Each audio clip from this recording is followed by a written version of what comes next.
Is there a difference, you think, between the way this is seen back in the US by voters and by politicians? What do you think? Yeah, absolutely. I mean, for the White House, in a political sense, this is great for them. It's a distraction, especially for the White House press team. Volodymyr Zelensky is accusing Russia of targeting civilians and is calling on the White House to do more to help fight back.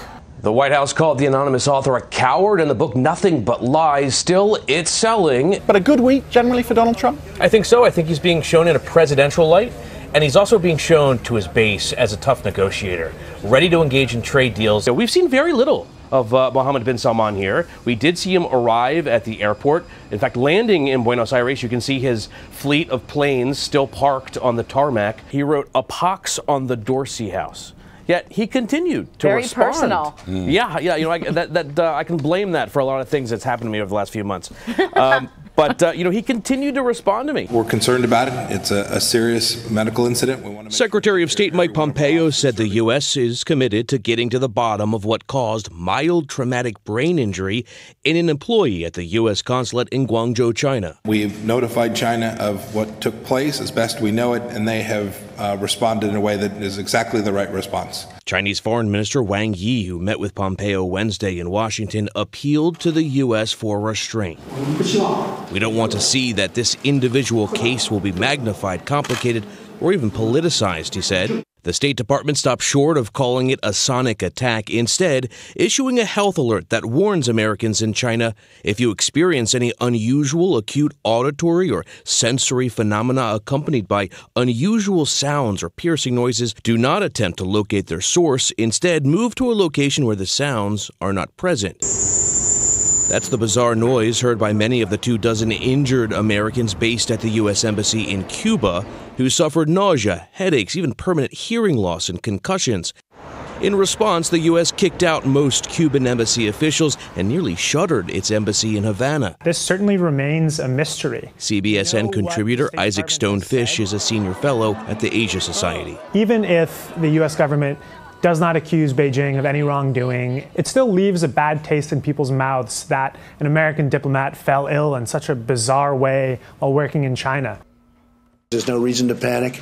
In an abruptly arranged White House news conference, President Trump tried to reassure the country his administration is taking unprecedented actions to contain the virus. It comes after he accused Democrats of trying to weaponize it against him at a South Carolina rally last night. This is their new hoax. And today, he doubled down. The hoax was used with respect to Democrats and what they were saying. It was a hoax, what they were saying. But the president's critics say he's the one putting politics ahead of public health. The problem is when you have the highest levels of the Trump administration actively using words like hoax, it sends a very dangerous signal to the American people. We want folks to take this seriously. Meanwhile, the White House is announcing new travel restrictions on foreign nationals who've recently visited Iran. It's also now telling Americans to avoid traveling to areas in Italy and South Korea most affected by the virus. It's certainly not a good situation. When you lose travel, that's a big part of market. But for a period of time, we're going to have to do whatever is necessary. Safety, health, number one. The markets will take care of themselves. The president also stepped up pressure today on the Fed to cut interest rates to help protect the economy. Rena? Steve, thank you very much. And they often have no interest in romance. Tonight, CBS News with more. Yeah, we're going out.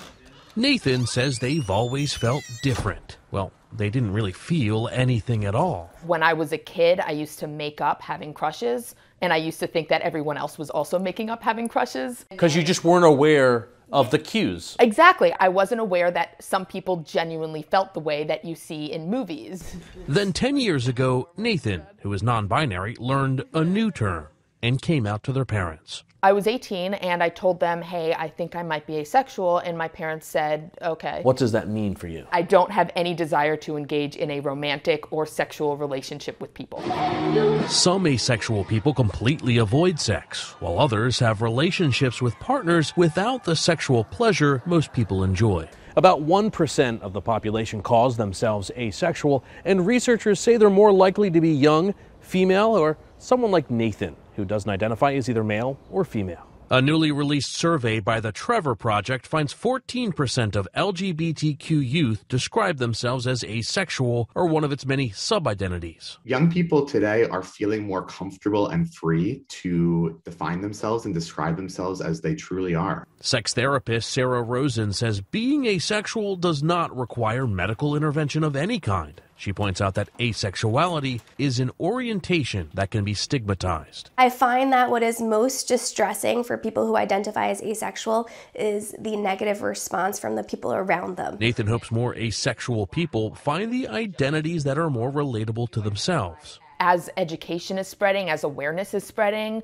of asexuality, a lot more people are realizing this is a label that fits them. It's one way more people are describing themselves in a world so focused on fitting in. Steve Dorsey, CBS News, Washington.